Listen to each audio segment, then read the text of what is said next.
Welcome to my channel. This is JC Rock and Metal Reviews. My name is John, and today I have a new album by the band Gojira. It's called Fortitude. So before I begin, if you haven't subscribed, please subscribe. I do rock and metal reviews, rankings, and more. So I'm going to make a prediction that I think this album is going to make Gojira a really big name in the world of metal.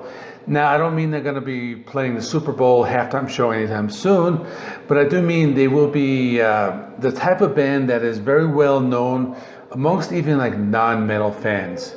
So I discovered this band about 5 years ago, right after the release of their last album called Magma. There were a few people talking about it online, and I'm part of a Facebook group, and I became interested in the band. So I decided to give that last album a listen. So this was back in 2016, not knowing anything about the band. And I even remember my first reaction to the band, because I remember posting something online. And I remember saying that I thought they reminded me a lot of the band Ministry. And I even used the term calling them alien space metal. Needless to say, I was a fan from the start. So like I said, I think this album is going to be big. Other metal channel on YouTube pretty much released their review of this early, Friday morning, but I really wanted to wait an extra day so I can just give it a few more proper listens. I usually try not to watch the other reviews before doing mine, but sometimes you can't really tell, because you could tell by the thumbnail taglines. And it seems that all the other channels, they really love this album. And I definitely agree with that. I think the sound changed a little bit, not really to the extent to alienate fans, but it became a little more accessible to the casual listener. And dare I even say it, this could even be their Black Album, or a more accurate comparison would be that this is their Roots. And I'm talking about the Sepultura album, their classic album that really brought them into superstardom. So the band is called Gojira. They're from France, and the band's lineup consists of Joe and Mario Duplantier, Christian Andreu, and Jean-Michel Labadie. Now, this band, you can't really fit them into a specific subgenre. They have been called technical death metal, they have been called progressive metal, groove metal, and even post-metal. But they're their own thing. They're a very unique brand of metal, even their lyrical content. They are environmental and animal rights activists, and I even think they are vegans. I mean, at least I know that Joe is. And I really like the fact that they are a wholesome band. Their lyrics reflect their beliefs, and they're not the type of band to have overly violent or satanic lyrics. I'm going to talk about some of their songs. There are 11 tracks, and it has a runtime of 52 minutes. The songs are about 4 to 6 minutes in length. And I listened to this album 3 times already, and it doesn't really feel like a long album.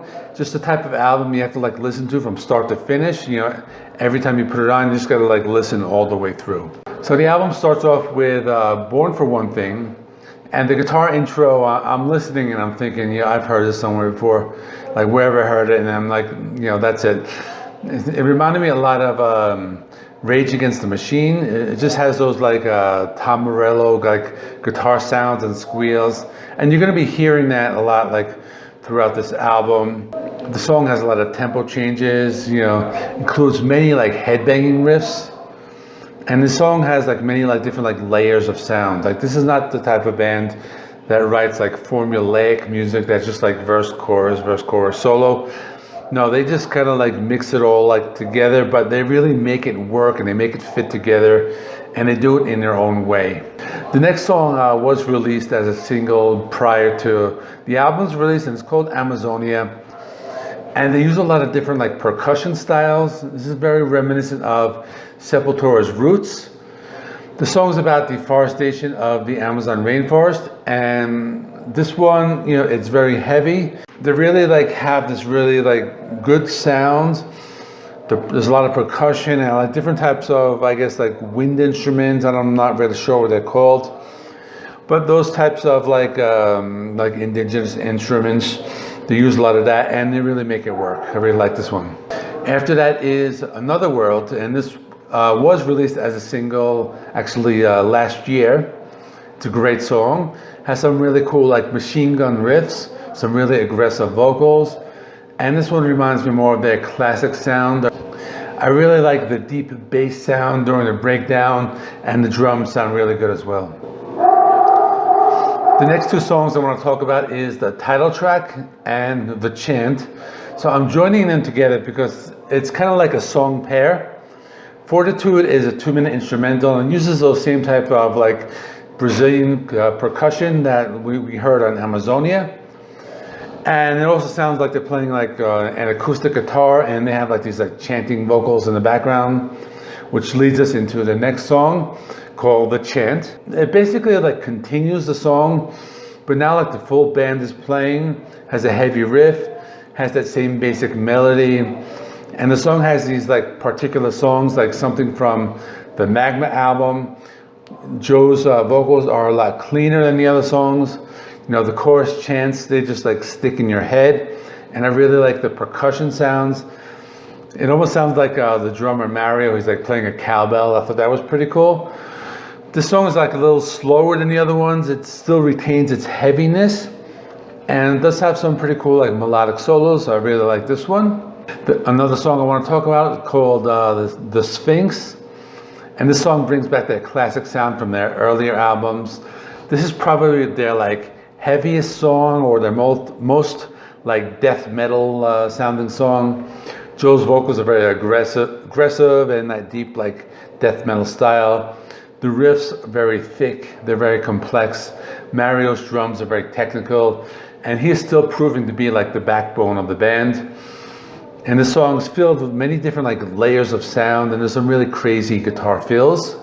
And the last song I want to talk about is called The Trails, and it's one of my favorites. The riff in the song is very melodic and technical. There's some like cleaner vocals, and even the vocals even like sounds like he's like whispering at times. So I really like how Joe varies up his vocal delivery throughout the album. And the one word that describes the song is atmospheric. There's so many different layers of sound, and this is just a really awesome one. And that's all I'm going to talk about out of all of the 11 tracks. So in conclusion, I think this album's a lot more accessible than their other albums, and it will probably bring in a lot of new fans. It's a solid album from start to finish. The songs like flow perfectly into like one another, as I said before. So it's one of those albums that you want to like listen to like all the way through. I give this album a 9 out of 10. And I'm pretty sure that this will be on many end of the year lists as like one of the best albums of the year. I'll probably do a ranking of the Gojira albums, in a week or so. They only have 7 albums. This one will probably rank high, but then again, they have such a solid discography, so I'm not really sure how the outcome will be after I just go back and revisit all the other albums. Tomorrow, I will be doing the new album by the band Evil. And I have a ranking of The Offspring. I'll do that at some point next week. Please check out the in-video links over there. I will see you in the next one.